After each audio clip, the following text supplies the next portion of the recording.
Hi, my name is Natalia Cantos and I will talk about exploring new approaches to maintaining weight loss, eat intuitive and emotional.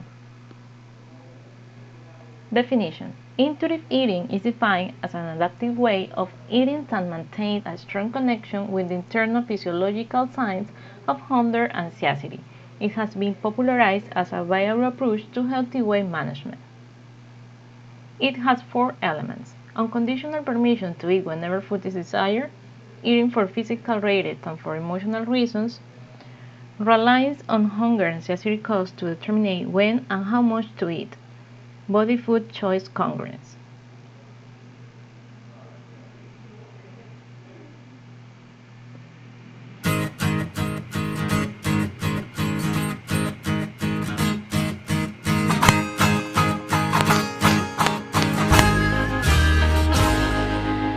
Hello, my name is Grace DeRocha. I am a registered dietitian and a health coach from Blue Cross Blue Shield of Michigan. Today's question is, what is intuitive eating? Intuitive eating is a process of knowing and understanding and listening to your body to know when it's full or when it's hungry. It's the opposite of a diet. There are no guidelines and no restrictions. I'm going to share with you the 10 core principles of intuitive eating so you can build a better relationship with food and your body. Reject the diet mentality. Be cautious of the idea that there's a perfect diet. Intuitive eating is the opposite of a diet. There's no restrictions, no limitations, and no demonizing foods. Honor your hunger. Hunger is not your enemy, and you should respond to its signals. If you're hungry, eat. Make peace with your food. Ditch the mentality that food is bad. Eat what you want and practice moderation. Challenge the food police. Don't ever label foods as good or bad. It's just food. If there's a voice in your head saying, great job for having such a small amount of food and calories, and oh my gosh, I'm so terrible for having so much food right now, please turn that off. That is diet culture. Do not listen to it. Respect your fullness. Listen to your body signals. Tune into those. If it's saying that you're full, then stop. If it's saying that you're still hungry, then continue. It helps to eat slowly so you can listen to those body signals. Slow it down. Discover the satisfaction factor. Make your eating experience enjoyable. Make your favorite dish and savor every moment. Honor your feelings without using food. Steer away from emotional eating.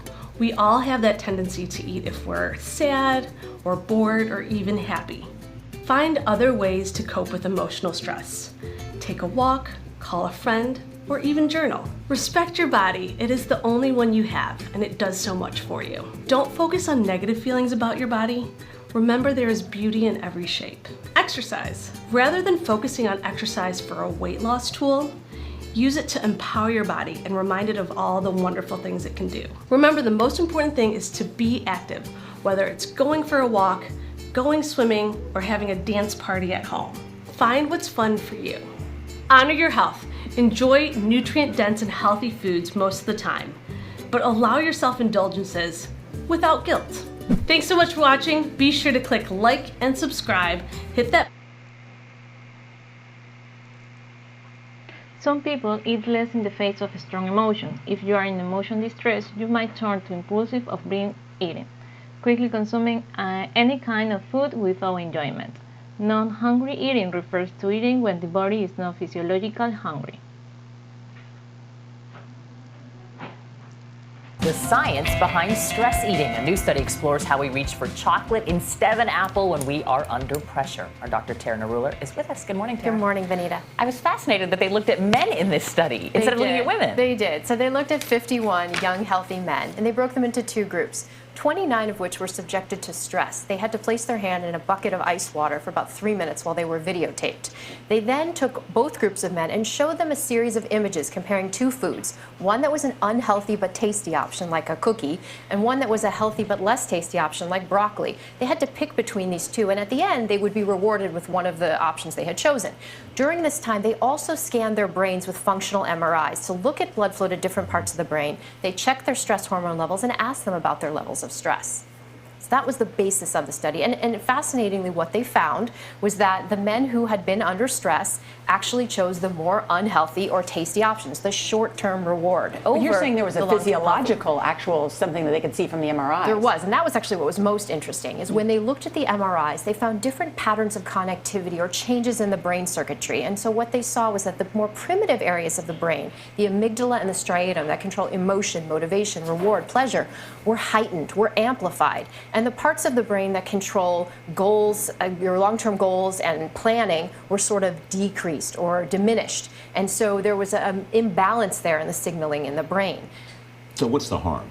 What's the harm? Well, I think the big thing is that we talk about willpower and self-control as if it's almost something very simple. You know, just stop eating, have more self-control. And this really tells us that there's a lot more biologically there that may be playing into it, and that it's not just an on-off switch, but that there are multiple neural pathways that are at work, and any change in any part of that pathway could offset your ability to have optimal self-control. And that's why you say willpower is overrated. So how do you outsmart, essentially, Mother Nature, and what is this physiological trigger? Well, I think there's a couple things you can do. Remove the temptation. So if you're in an office where you get stressed, don't keep the donuts around.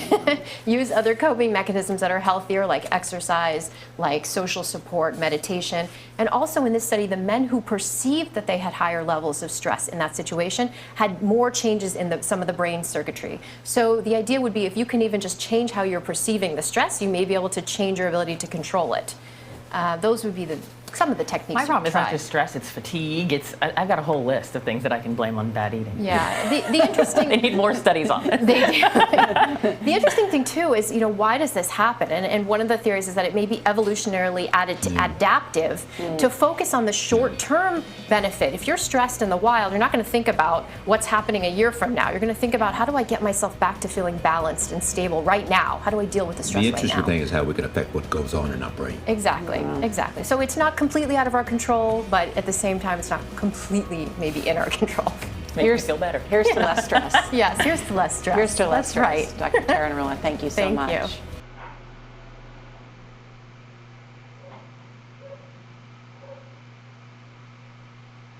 Application in nutrition. Intuitive eating has been related to several relevant constructs associated with eating behavior.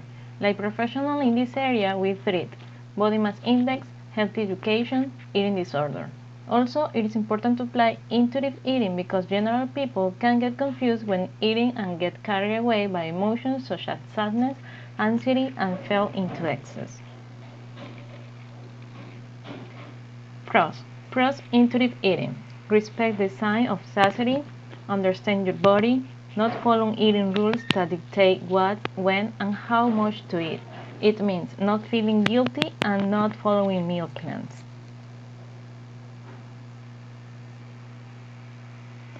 Cons: emotional eatings. Emotional eatings can sabotage your weight loss efforts. It often leads to eating too much, especially high calories, sweet and fatty foods. Doesn't take in consideration portions or size. Low motivation to maintain weight loss, eating disorders, developing hypertension, high cholesterol, and diabetes.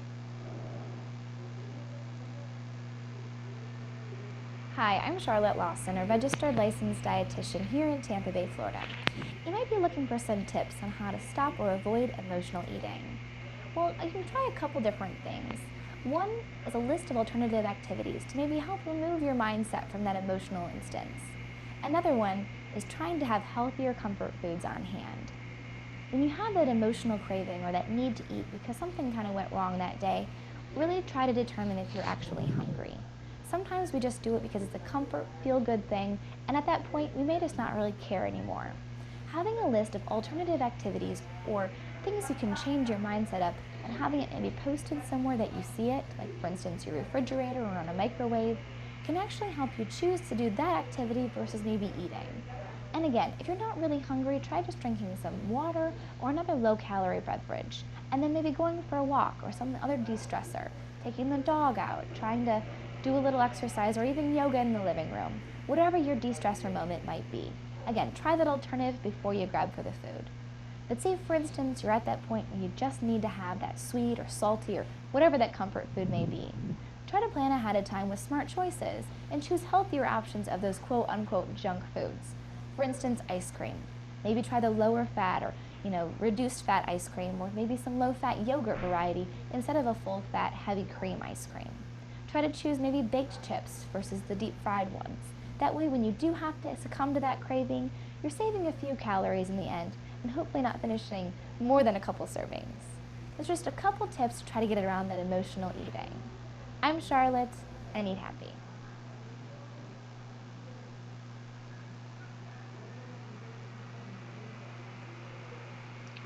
Issues apply in Ecuador. Before the pandemic, the overweight and obesity rates were already alarming in the 24th province of Ecuador. 6 out of 10 adults are overweight for obesity. Given this reality, it appears necessary that an alternative approach to healthy weight promotion be developed and evaluated. Anti-dieting approaches are one such possibility that should be considered for healthy weight promotion purposes. Conclusion. Emotion can influence eating habits and weight control not only in people with overweight and obesity, but also in normal weight individuals. There are some individuals are likely to overeat in response to negative emotion, which can potentially lead to weight gain. Research studies have been conducted to assess the effect that emotions have on weight gain, and emotional eating has been shown to be a highly related factor. Thank you.